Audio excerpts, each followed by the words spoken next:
Ada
जगन्मंडले जगन्मंडले सनातैजे संभ्रमात् परकुभगता परं पुरुषम्.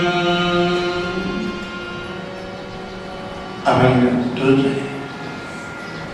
जिंकण्यानं जे अशक्य आहे असंच ते कामक्रोध आहेत. या कामक्रोधाने भल्या भल्यानं नकोच्या ठिकाणी नेऊन त्यांच्याकडून नको नकोच्या गोष्टी कराव्या. हेच काम, हेच क्रोध. काम आणखीन क्रोध मनासारखं नाही जमलं तर क्रोध येतो. तो क्रोधही तितकाच वाईट आहे, कामा इतकाच क्रोध वाईट आहे. आणि हे कामक्रोध कुठं असतात, राहतात कुठं तर आपल्या शरीरात, आपल्या शरीरात. हो. आणि कुठं राहतात ते ब्रह्मस्थानी. ज्याप्रमाणे शुक्राचार्य म्हणतात देवयानी कशी माझ्या ब्रह्मस्थानी जाऊन माझी संजीवनी विद्या धरून बसला. हे तसं आहे. तसे हे कामक्रोध सुद्धा आपल्या शरीरामध्ये राहून आपल्याकडून नकोच्या गोष्टी इतक्या ठरवतात की पूर्णपणानं आपण घेतले देतात. पूर्णपणे. म्हणून या कामक्रोधानं जिंकलेले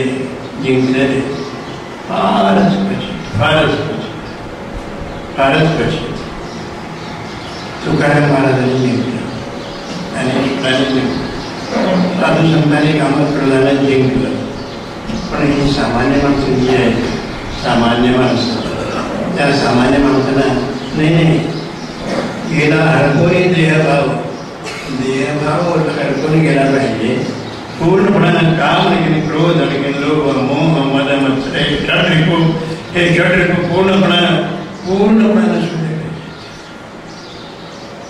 पूर्णपणानं लक्षात अजिबात राहावं कामा नाही. शांतच राहायला पाहिजे. हे कामक्रोध माणसाकडून आपण कुठे गोष्टी घडवतात. आणखीन एक गोष्ट तुम्हाला सांगायचं आहे. एक महत्वाची गोष्ट लक्षात घ्या. एकदा राम चित्रकूट पर्वतावरती असताना भरत त्यांना भेटायला आले आणि सांगितले की रामाने तुमचं राज्य आहे, हे तुम्ही घ्यायचं, हे तुम्ही चालवायचं. मी छत्रपती संभाजीबरोबर आणलेली आहे. राज्याभिषेकाची सामुग्री हे बरोबर आणलेली आहे. ऋषीमुनींना हे बरोबर आणलेलं आहे. रामा कृपा करा आणि हे राज्य तुमचं राज्य तुमच्या ताब्यात द्या. भरत तू अयोध्या सोडून का आलास? वडिलांची काय ऐकत आहे? पिता सुखी की म्हणताचे रामा दुःख तुझं म्हणून वस्तूंनी आज्ञा दिली. राम तुझ्या मंदाकिनी आहे, तिथं तू तर्पण करून घे. पहिल्यांदा तू तिला तर्पण करून घे. रामचंद्राने तिला तर्पण करून घेतलं. मोठ्या आवेगाने दुःख हे आवरलं. तिला तर्पण करून घेतलं, आवेगाने दुःख आवरलं. आणि कोण आले होते? रामांची आई आहे, लक्ष्मणाची आई भरत आणि काही सुद्धा आहेत. भरत शत्रुघ्नही त्या ठिकाणी आलेले होते.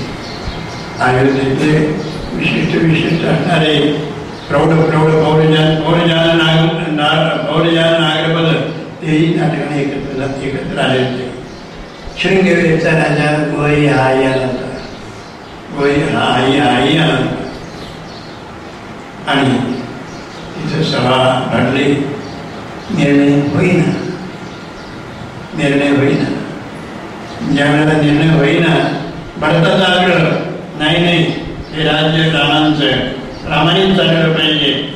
मी अभिषेकाची सामुग्री आणवले ठीक आहे. आणि हे जर त्यांनी स्वीकार नाही केलं तर या ठिकाणी मी दरबार अंतरून आमरणाचा प्रायोगिक ही झाली भरताची बाजू. रामायणची बाजू पित्राज्ञेने तुला राज्य आणि मला वनवास पित्राज्ञेने प्राप्त झालेले आहे. तेव्हा अयोध्येत होतो राजा रंग देवाचा. ही झाली कोणाची बाजू? ही रामाची बाजू झाली. दोघेही बंधू आपापल्या असणाऱ्या प्राणाला घट्ट आहेत. ते आपलं बोलणं सोडायला तयार ते आपल्या बोलणं सोडायला तयार नाही. पण त्या दिवशी मुक्काम झाला, तिथे दुसऱ्या दिवशी मुक्काम झाला, तिसऱ्या दिवशी मुक्काम झाला. चर्चा चालली होती आणि प्रत्येकाच्या भरताने खूप सामुग्रीने रित्या अयोध्येतनं प्रत्येकांची सोय व्यवस्थित होती. प्रत्येकांची चांदणी देणे रावट्या ठिकठिकाणी निरनिराळ्या होत्या. आणि एक दिवशी सगळेच वेळेत घरात बसलेले असताना कैकेयीने सांगितलं, राम वरमाळा दिली होती, ते मी परत घेते, ते मी परत घेते. आता वेळाच्या वेळेस बघूया. रामाने सांगितलं वर परत घेण्याचा अधिकार फक्त वडिलांचा होता, माझा नाही, माझा नाही. तो दिवस तसाच गेला. आणि रात्री कैकेयी रामांच्या जवळ राम आता कैकेयीला पाहिल्याबरोबर तुम्ही जर असता रामांच्या ऐवजी, तर रामांच्या ऐवजी तुम्ही जर असता तर कैकेयीला पाहिल्याबरोबर किती संतापला असता याचा विचार केला. कैकेयीला पाहिल्याबरोबर किती संतापला असता. म्हणजे राज्यारोहणाची तयारी असताना, राज्यावरती बसण्याची म्हणजे घडी प्राप्त झालेली असताना जानकीसह आता ते सहज सिंहासनी राजा रघुवीर इथे बसणार होते. तेवढा तिनं विघ्न आणलं. एवढंच नव्हे तर रामांच्या वल्कल नेसून यानं नवरा बायकोनं दोघांनाही आणि लक्ष्मणाला वनाला पाठवलं. किती संतापाला असेल रामांचं? नाही, संतापले करा नाही. कैकेयी आली आणि राम मला पश्चाताप होतोय. राम तू माझं काय झालं? राम तू मला शिक्षाही करत नाहीस आणि क्षमाही करत नाहीस. राम तू मला शिक्षाही करत नाहीस आणि क्षमाही करत नाहीस. सांग मला तू काय समजतोस? तुझ्या आयुष्यात मी फार वाईट क्रांती केली. तुला नाही म्हणजे तुला काचे कुठे तुडवत मी आईनात पाठवलं गणपतीला लक्ष्मणाला. राम आता कैकेयी अशी एकटी आली आणि रामांजवळ उभा राहिली. रामानं संताप झाला का? अजिबात. हे विशेष आहे सध्या ज्याने तुमचं थोडं भलं केलं नाही त्यांना पाहिल्याबरोबर, रस्त्यामध्ये पाहिल्याबरोबर आग होते. आग होते ते नुसते भेटले तरी आग. रामांच्यामध्ये, आमच्यामध्ये, तुमच्यामध्ये असणारं अंतर जाता जाता सांगतोय, नुसतं पाहायला तरी आग होते. पण इथं कैकेयी समोरून उभायला तरी राम सांगता नाही, अजिबात सांगता शांत, एकदम शांत आहे. ते म्हणते राम तुम्हाला क्षमाही करत नाहीस, क्षमाही करत नाहीस, हा आणखीन हे शिक्षाही करत नाहीस. राम काहीतरी करत. रामाने सांगितलं आई आई दोन्ही माझ्या अधिकारात नाही आहे, दोन्ही माझ्या अधिकारात नाही आहे आणि तू दोषी आहेस असं मला वाटतही नाही. वाटत नाही, मी वाटत नाही. राम मी तुला दोषी वाटत नाही. नाही वाटत म्हणजे इतकं मी केलं, माझ्यामुळे इतकं घडलं, माझ्यामुळं आणि केला वास्तविक पाहिलं तर कैकेयीचा काय दोष आहे? केला हिने देखत भद्र घात, क्षणेची वाटार चिल्याची घात. वडील नवरा कुठे परल होती, राम अरण्यात, आणखीन भरत राज्यावरती. क्षणी वाटार चिल्याची घात असं राम मी केलं, मला शिक्षा करावी असं तुझ्या मनात नाही. पण राम तुम्हाला कोण समजतो? राम म्हणे आई हे खरं समजतोस? हो अगदी खरं समजतो. हे तू मनापासून बोलतोय. आई मी मनापासून बोलतोय. काही राम बोलताय लक्षात घ्या. त्यावेळेला तिथं दुसरं कोणी नाही आहे. काही राम बोलताय. मी दुसरं काहीच समजत नाही. म्हणजे क्रोध किती जिंकला असेल का आणखीन क्रोध या दोन्ही गोष्टी किती जिंकल्या असतील ते त्यांच्या शरीरात नव्हतेच. पुढे त्यांनी काढूनच ठेवले. ते पुण्यपीयूष पूर्ण असं त्यांचं विशेषण आहे. असो मग रामदूत मला शत्रू समजत नाही मी अजिबात नाही. मग मी इतकं वाईट केलं राम याच्याबद्दल तुझं काय म्हणणं आहे. राम बोलले मातोश्री माझ्या नशिबात असं होतं म्हणून तुम्हाला तशी बुद्धी झाली. किती सोयीने तिचं उत्तर आहे बघाय. माझ्या नशिबात हा वनवास होता माझ्या पत्नीचं लक्ष्मणाचं म्हणून तशी तुम्हाला बुद्धी झाली. संचित त्याची बुद्धी उपजे मनामध्ये म्हणून असं झालं. राग नाही हे माझ्या नशिबात होतं. तुम्ही निमित्त मात्र झाला. आई मी नाही लागला. राम तुम्हाला समजतो तरी कोण रे. आई केवळ आई. राम हे खरं बोलतो तरी तो एकदम खरं. मग आईची आज्ञा तू ऐकायची ना. हा ऐकतो ना. आईची आज्ञा अवश्य ऐकली पाहिजे. मग आता असं कर. हे जर खरं असलं तर आताच्या उद्या चल अयोध्येला आणि बाई सिंहासनावर. ऐकतोच ना मला तू. राम एकच वाक्य बोलले. आई ममतेचं मोल मागायला आली. राम काय बोलले. आई तुम्ही ममतेचं मोल मागू इच्छिता. ठीक आहे. तुमची जर तशीच अपेक्षा असेल काही केला राम होता तशीच अपेक्षा असेल तर उद्याच्या सेवेमध्ये उभारून सांगावं आणि मला आज्ञा करावी. काय आज्ञा करावी. अयोध्येला आणि सिंहासनावरती बाई म्हणजे मग माझं ऐकेल तू बरोबर ऐकेल. तिचं वरून तुम्ही आज्ञा करा. धर्मशिडेवरती वरून आज्ञा करा. मी बरोबर ते अंमलात आणेल. राम एकदम खरं पण एक गोष्ट लक्षात ठेवा. ही आज्ञा करायच्या आधी त्यानंतर तुमची आज्ञा आवश्यक अंमलात आणेल नाही असं नाही. पण रामाचं जीवन यानंतर एक रणांगणातून पळालेल्या रणवीरू असणाऱ्या रणांगणातून पळालेल्या वीरासारखं अत्यंत क्षुल्लक आणि नगण्य राहणार आहे. हे तुम्हाला चालेल ना. आणि त्यातून आणखी एक दुसरी गोष्ट आहे.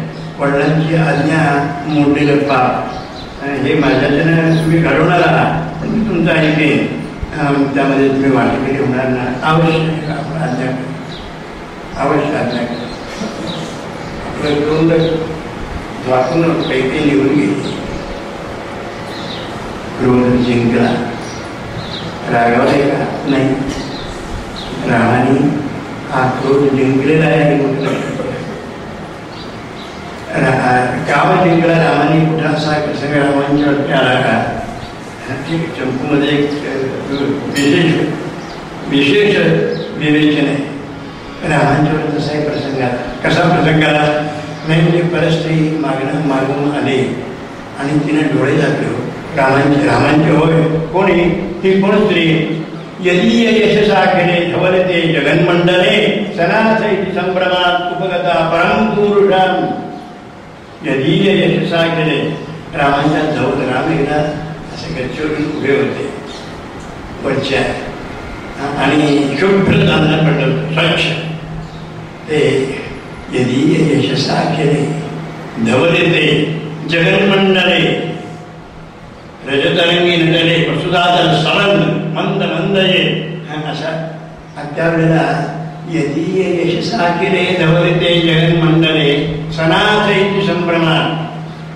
रोहिणी ही विरहिणी होती त्यावेळेला. ती आकाशात नवऱ्याला शोधत होती. कुठं रोहिणीला चंद्र भेटेना. कुठं रोहिणीला चंद्र भेटेना. मग कवींची उत्प्रेक्षा कशी आहे ते म्हणतात. यदीय रामांच्या खाली पाहिलं तर शुभ्र चांदणं पडलं. शुभ्र चांदणं पडलं आणि या सगळ्या चांदणात असणारा तेजपुंज असा हात का चंद्र असं वाटावं. असे यदीय यशसा अखिले गवनिते जगन्मंडले सनाथैची संभ्रमा. हे पृथ्वीवर जाऊन त्या गच्चीवर उभे राहते. ठीक आहे, ठीक आहे. उपगता परमपुरुषम, ती धरतीशी मागून आली, रामांच्या मागून आली आणि पाऊल न बदलता हळूच आली आणि रामचंद्रानं चंद्र असं समजून, कारण हे चंद्र असं का समजावं असं वाटलं तिला. याचं कारण असं यशसा ज्यांच्या यशाने पृथ्वीचं धवलित झालेलं आहे. यदि यशसा केले धवलिते जगन्मंडले सनाथेची संभ्रमात उपगता परम पुरुषम. जवळ आली, हळूच हळूच हळूच मागल्या पावलानं चोर पावलानं आली आणि दोन्ही डोळ्यावर राहतो रामांच्या. सनाथेची संभ्रमात भ्रमण चंद्र आहे म्हणून हा रामचंद्र होता, नुसता चंद्र नव्हता, हा रामचंद्र होता. ती नुसता चंद्र समजले आणि डोळ्यावरती हात ठेवले. निवेद्य सरसमचा. रामचंद्राने पहिल्यांदा कोण आहे असं म्हणायच्या अगोदर कोणीतरी माझ्या डोळ्यात चर्चा केलेली आहे. रामचंद्राने पहिला बरोबर असे गैरपणे वळले आणि वळून पहिल्यांदा हात जोडले.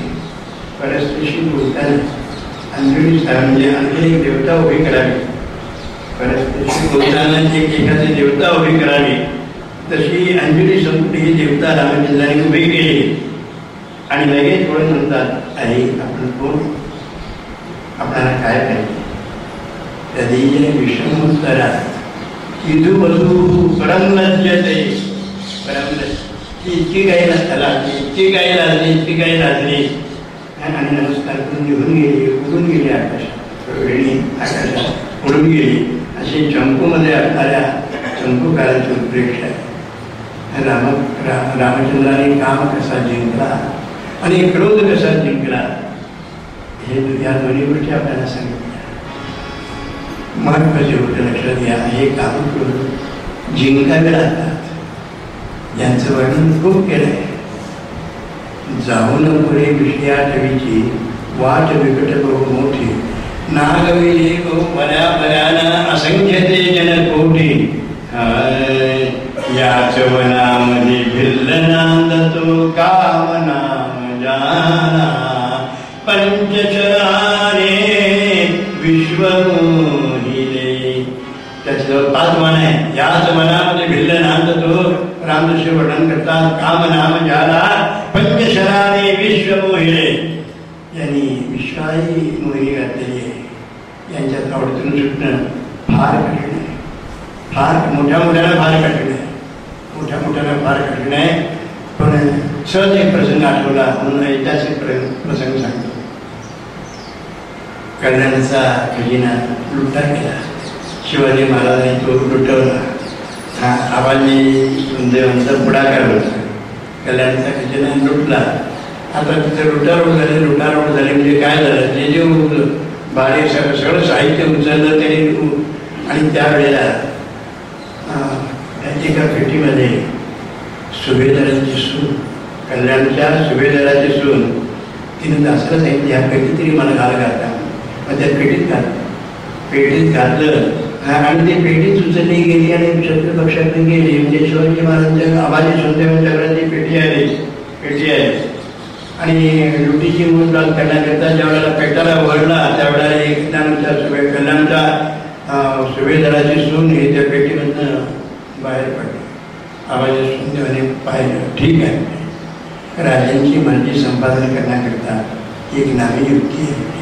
कारण खजिना लुटला, राजांना आनंद झाला. हे द्रव्य स्वराज्याच्या कमी येणार होता आणि आमच्या स्वराज्य समृद्ध होणार म्हणून महाराजांना फार आनंद झाला. आणि सगळ्या पेटीच्या काय वस्तू आहे त्याची मुद्दात केली आणि आबाजीने ही पेटी बाजूला ठेवली. पूर्णपणे बाजूला ठेवली. त्या लुटीच्या यादीत ही त्यावेळेला पेटी ठेवली नाही.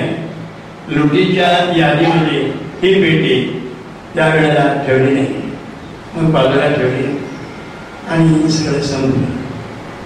आणि मग आबाजी म्हणतात, महाराज तुमच्याकरता खास तुमच्याकरता असं एक सुंदर भेट आहे. आबाजीने म्हटलं, राजे खुश होते. आबाजी म्हणतात, राजे तुमच्याकरता एक स्वतंत्र भेट आहे. मग आबाजी आता इथं दरबारात का आणते, इथं द्या की नाही, इथं नाही. आणि ती निवांतपणानं मागवून निवांतपणानं तुम्हाला एकांतात आम्हाला नजर करायची आहे, ती संधी आम्हाला तेवढी ठेवा. नाही आबाजी, राजाला खासगी आयुष्य फार थोडं असतं. राजाला खासगी आयुष्य फार थोडं असतं. किती थोडं असतं हे सांगत नाही. आता पर्सेंटेज आमच्या शास्त्रकारांनी चाणक्यांनी पर्सेंटेज घालून इतकं राजाने घ्यायचं, इतकं राजाने खर्च करायचं. मन माहीत तसा, मन काय तसा खर्च नाही करायचं. आबाजी मग इतकी भेट आहे म्हणतात, हो ती तुमच्याच करताय. मग दरबारात इथं नाही, कुठं बिघडलं नाही. राजे मागवून म्हणते का, मागवून म्हणतात इथं आणा ना, तुमची काय भेट आहे ती इथं आणा. आणि मग आबाजी म्हटलं काय हरकत आहे राजे, आणा इथं आणून उभे करा म्हणताय. उभे करा म्हणतात, काय हरकत आहे. ते गेले, आणतो म्हणले गेले. शिवछत्रपती दरबारात होते. दरबारातले मुत्सद्दी, सरदार, मानकरी, शिलेदार, भागे, अधिकारी सगळे आपापल्या जागेवरती उपस्थित होते. आणि आबाजी सुद्धा आणि इंकापाच्या पडद्याच्या मागं जिजाऊ होत्या. आणि आबाजीने ती भेट आणली म्हणजे तिच्या गुडका होता तिला. ती भेट आणली, तिला चालत आणवलं आणि दरबारात समोर होते. आबाजी हे काय, ही कल्याणच्या सुभेदाराची सून आहे. आबाजी आमच्या दरबारात आज आकृती झालेलं आहे. आबाजी हे महाराज तुमच्याकरता आणले, स्वतंत्र भेट आणले. आबाजी हे माझ्याकरता भेट आणली आहे. आणि ती अशी आवडीत झाकलेली काय, ती अशी का झाकलेली आहे, झाकलेले काय मला जे तुम्ही अर्पण करता ते सर्वांना दिसलं पाहिजे. आबाजी तुमच्याजवळ गेले आणि सांगतायत, राजाजी तुम्हाला पाहूच आहे, गोवंड बाजूला करा. तिच्या पायाखाली जमीन सरकली. अशी जर स्त्री आमच्या दरबारात आमच्या जमातीला मिळाली तर आमचे लोक काय करतील याची तिला पुरेपूर कल्पना आहे. तर कापत हा गो ब्राह्मण पालक वदना श्रवणीय मंगलावाणी. गो ब्राह्मण पालक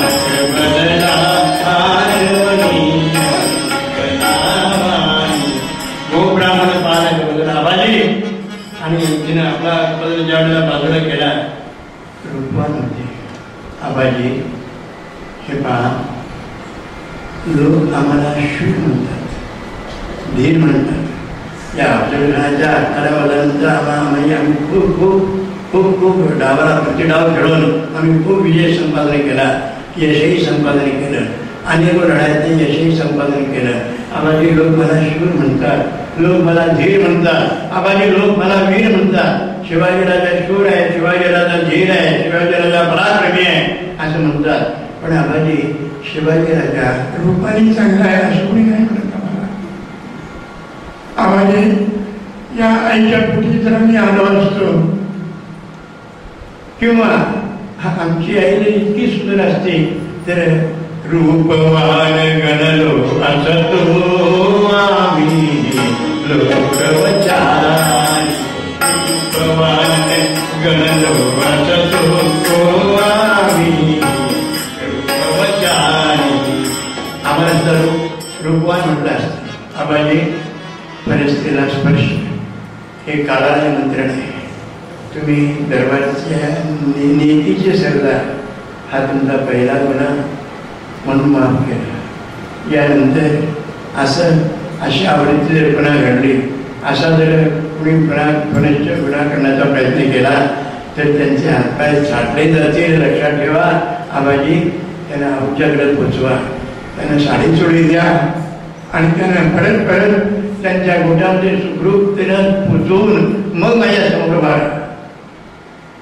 गो ब्राह्मण पालक वदना श्रवणीय मंगला वाणी, जरी अशीच असती आमची सुंदरा जिजाई जननी, रूपवान गणल वासतो आम्ही लोकवचानी. आवाजी लोकांनी मला जसं लोक शूर म्हणतात, धीर म्हणतात, पराक्रमी म्हणतात, उंचाई म्हणतात, पण शिवाजी राजा रूपाने चांगला आहे असं कोणी म्हणत नाही. पण आवाजी आऊच्या पोटी आऊला असं रूप असतं किंवा मी आऊच्या पोटी की यांच्या पोटी आलो असतो तर रूपवान गणलो असतो आम्ही लोकवचानी. हे लक्षात ठेवा. हा तुमचा पहिला गुन्हा आहे. असा गुन्हा जर कुणी करण्याचा प्रयत्न केला तर तोफीच्या तोंडी किंवा हत्तीच्या पायाखाली त्यांची संभावना केली जाईल. पोचवत नाही, अगोदर पोचवा. ज्या वेळेला तिनं आपलं मुख उघडलं त्यावेळेला जिजाऊला असं झालं. आता काय होतं दरबारात असं कधी झालं नाही. राजे ज्या वेळेला असं बोलले त्यावेळेला जिजाऊचा उडी भरणार ही गोष्ट लक्षात. मला काय सांगायचं आहे, कामक्रोध आम्ही वाईले विठ्ठल आवडी धरली. क्रोध हा रामाने कसा जिंकला ते सांगितलं. रामाने कामा कसा जिंकला ही चंपूची कल्पना सांगितली. आणि शिवाजी महाराज अशा प्रसंगाला काय वागले ते मी तुम्हाला जाता सांगितलं. आता कोण पाहे मागे परतोनी गेला हरपोनी देह भाव. आता कोण पाहे मागे परतोनी गेला हरपोनी देह भाव.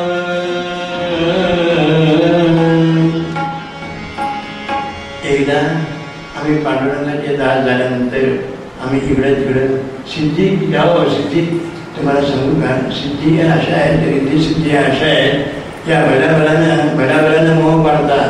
रिद्धी सिद्धी भल्याभल्यानं मोह पाडतात. रिद्धी सिद्धी सुखे आणि त्याला राहतात. तो करा महाराज म्हणतो ना, नुसतं बाहेर घालवलं नाही तर लाथा मारून बाहेर घालवलं. इथं तुमचं कामच नाही आहे, चला लाथा मारून बाहेर घाललं. तेथे या प्राकृतात कोण म्हणे तुका म्हणे आम्ही विठोबाचे दास त्रिभुनियास ठेलो पायी. राजे काय बोलू तिच्याकडे पाहिला बरोबर. नयनी पाहुनी यवनी तरुणी, नयनी पाहुनी यवनी तरुणी, नृपती कोणे परनारा महादेश गणने गेले तनुनी. नयनी पाहुनी यवनी तरुणी, नयनी पाहुनी यवनी तरुणी, रूपवंत